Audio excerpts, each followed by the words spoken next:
क्या 21वीं सदी में आकर भी आप और हम बाल्टी से पानी भर रहे हैं? अगर आप जानना चाहते हैं तो ये वीडियो पूरी देखिए। दोस्तों नमस्कार, नाम महेंद्र चौधरी, हरियाणा से हूँ और अभी प्रेजेंट में कर्नाटका मैसूर में मैं ट्रांसपोर्ट का काम कर रहा हूँ और साथ में आप लोगों के साथ कुछ अच्छी बातें शेयर करता हूँ। कैसे पता लगेगा कि आप आज भी 21वीं सदी में आकर बाल्टी से पानी भर रहे हैं? एक छोटी सी स्टोरी आपके साथ शेयर करूंगा। इससे आपको मालूम पड़ेगा कि आज भी हम 21वीं सदी की सोच रखते हैं क्या। एक गांव में राम और श्याम के दो मित्र रहते थे। दोनों ने अच्छी पढ़ाई की और उसके बाद गांव के पंच के पास, सरपंच के पास जाते हैं और काम के लिए बोलते हैं कि हमने पढ़ाई कर ली है, अब हमारे को काम चाहिए। सरपंच ने सोच विचार किया और बोला उनको कि गांव में एक समस्या है, इसका आपको सोल्यूशन करना है। गांव में पानी के लिए बहुत दूर जाना पड़ता है, लगभग 2 किलोमीटर, और आप दोनों को काम देते हैं हम, ताकि गांव के दूसरे लोग आराम से घर बैठे पानी पा सकें और अपने दूसरे कामों के लिए समय निकाल सकें। आप दोनों का ये काम है कि पूरे गांव को आपको पानी पिलाने का काम देते हैं। अब दोनों ने एक एक साइकिल खरीदा और कैन से पानी लाने के लिए उन्होंने साइकिल के कैरियर पे इधर 2 कैन, इधर 2 कैन, 4 कैन रख लिया और उन्होंने काम शुरू कर दिया। पूरे गांव को वो दिन भर पानी ला के देते और उसके बदले में वो पैसा कमाते थे। एक दिन राम के मन में सूझा कि हम आज तो जवान हैं, यंग हैं, आज तो ये काम कर लेंगे, लेकिन कल क्या होगा हमारे बच्चों का और हमारा, जब हम ये मेहनत नहीं कर पाएंगे। अब उसके दिमाग ने सोचना शुरू किया और उसके पास एक आइडिया आया, क्यों ना हम उस ट्यूबवेल से लेके हमारे गांव तक, जहाँ से हम पानी भर रहे हैं, क्यों ना हम ट्यूबवेल से लेके गांव तक एक पाइपलाइन बिछा दें और यहाँ से ट्यूबवेल शुरू होगा और पानी गांव में आ जाएगा।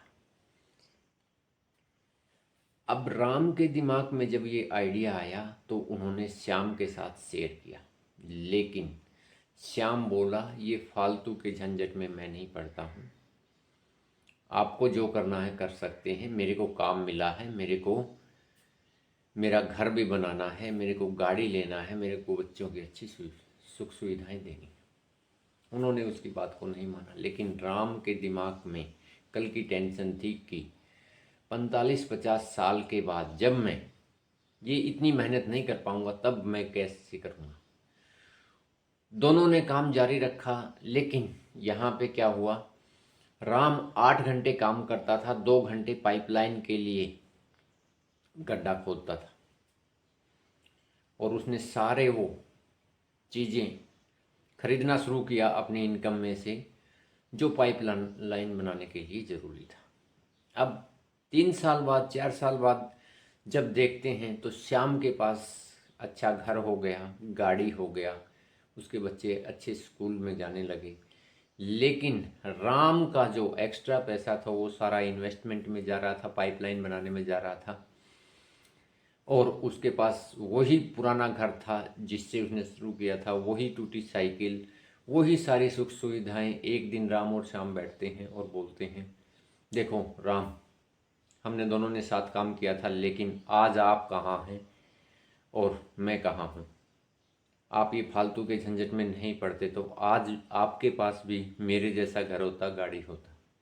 लेकिन 4 साल बीत चुके थे। राम ने बोला कि मेरी पाइपलाइन अभी कंप्लीट होने वाली है, लगभग 1 महीने बाद। 1 महीने बाद जब राम की पाइपलाइन कंप्लीट हुई तो राम ने वहाँ पे सब घरों में बोल दिया कि अब पानी के लिए आपको दूर नहीं जाना है, पानी की सारी सुविधा मैंने कर दी है, आप मेरे घर पे आइए, अपनी कैन लीजिए और जो कैन का चार्ज आप पहले दे रहे थे, 20 लीटर का जो चार्ज पहले दे रहे थे उससे भी कम दीजिए और जब आपको पानी चाहिए ले सकते हैं। अब शाम को सब लोगों ने जाकर बोल दिया कि अब आपसे मैनुअल, क्योंकि आप लेट कर देते हो, आपसे हमारे को पानी नहीं चाहिए, और राम से उन्होंने पानी लेना शुरू कर दी। क्योंकि पाइपलाइन उसकी बिछ चुकी थी, उसका सारा जो काम था वो कंप्लीट हो चुका था। अब उसको एक ही काम था, जाना, ट्यूबवेल स्टार्ट करना और लोगों के घरों में लोगों के जो बैकेट थे, जो मटके थे, उनको भर देना और 1 रुपया पर मटके के ले लेना। अब 1 महीने में क्या रिजल्ट आया ये आपके साथ मैं शेयर करता हूँ। 1 महीने में रिजल्ट ये आया कि पिछले 5 साल की कमाई जो श्याम ने मेहनत करके की थी उसका 10% हिस्सा उसको पर मंथ आने लगा। क्योंकि काम अब बचा नहीं था, पाइपलाइन रेडी थी, लोग आते पानी भरते और उसको पैसा दे जाते। लेकिन श्याम के पास न पैसा रहा न काम रहा, और काम नहीं है तो पैसा भी नहीं है। तो क्या आप और हम भी श्याम वाला ही काम कर रहे हैं? जब तक भागते रहेंगे तब तक पैसा आता रहेगा, लेकिन जब हम भागने के लायक नहीं बचेंगे, जब चलने के लायक नहीं बचेंगे, जब हमारे शरीर में जान नहीं रहेगी, उसके लिए कुछ पाइपलाइन जैसी व्यवस्था आपने की है? अगर नहीं की है तो ये कहानी आपके लिए है। ज़रूर सोच लीजिए अपने फ्यूचर के बारे में, क्योंकि 60 साल के बाद आपके पास काम नहीं रहेगा, पैसा नहीं रहेगा, लेकिन खर्चे डबल होने वाले हैं। और खर्चों को अगर आप मैनेज करना चाहते हैं तो आप अपना एक संगठन बनाइए, आप अपना एक नेटवर्क बनाइए, ताकि आपका बुढ़ापा और आपके घर परिवार का खर्चा आराम से चल सके। अगर इसके बारे में ज़्यादा जानकारी चाहते हैं तो नीचे दिए गए मेरे कॉन्टैक्ट नंबर पे आप व्हाट्सअप कर सकते हैं। और कहानी अगर अच्छी लगी है तो 5 लोगों के साथ शेयर कीजिए, ताकि आप कुछ लोगों के जीवन में ये वैल्यू ऐड कर पाएँ। क्योंकि ये कहानी सिर्फ राम और श्याम की नहीं है, हर आदमी की है। हर आदमी जब तक काम करता है तब तक उसके घर में रिस्पेक्ट है, लेकिन जिस दिन काम बंद, उस दिन के बाद बोलेंगे खाना और घर पे आराम करना, 2 ही काम बचे हैं, इनको सबसे लास्ट में खाना। 65 साल बाद आपकी ये सिचुएशन होने वाली है, क्योंकि घर में उसी की इज्जत होती है जो पैसा कमा के लाता है। तो आप एक ऐसा काम कर सकते हैं, एक ऐसे नेटवर्क का, एक ग्राहकों का ऐसा संगठन बना सकते हैं जिससे आपको लाइफ में उनके घर में भी पैसा आए और आपके घर में भी पैसा आए। Thank you. जय हिंद, जय भारत।